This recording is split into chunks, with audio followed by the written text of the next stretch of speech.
دې پاکستان کې څه سیستم دی دلته خو سیستم یې نشته تعلیم دلته نشته د بجلی روشنې علاج معالجه ګرانه ده 18 लाख मुकदमा chief justice of Pakistan को खबर हुई कि दासी रे दीवारी ट्रेंडिंग गया 18 लाख मुकदमा 18 लाख मुकदमा देवा दादा रतुर दरवाजे ने 100 रुपए छापे खोला इंसाफ को पैसों में खर्ची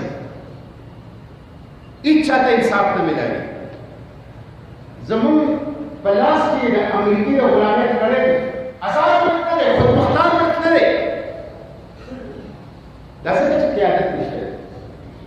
دا څه چې تاسو په پروګرام ته راځم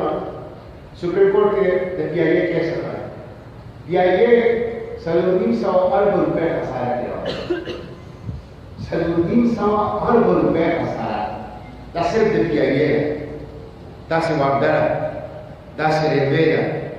دا څه سټیل مل دی دا څه پی ټی سی ال 350 ارب روپے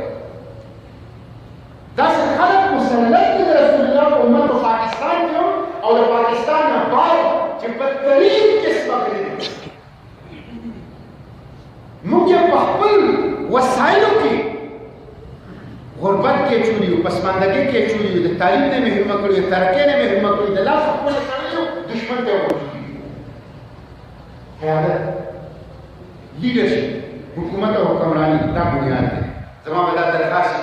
چې کوم جدوجهد د استعمار خلاف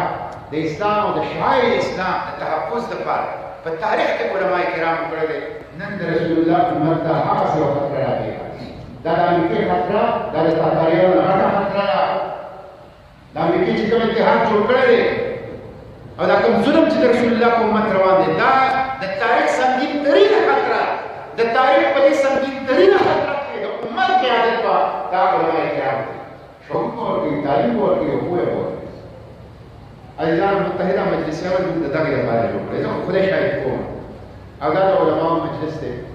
چې موږ په دې انتخاباتو کې ایثار او سیاست کوو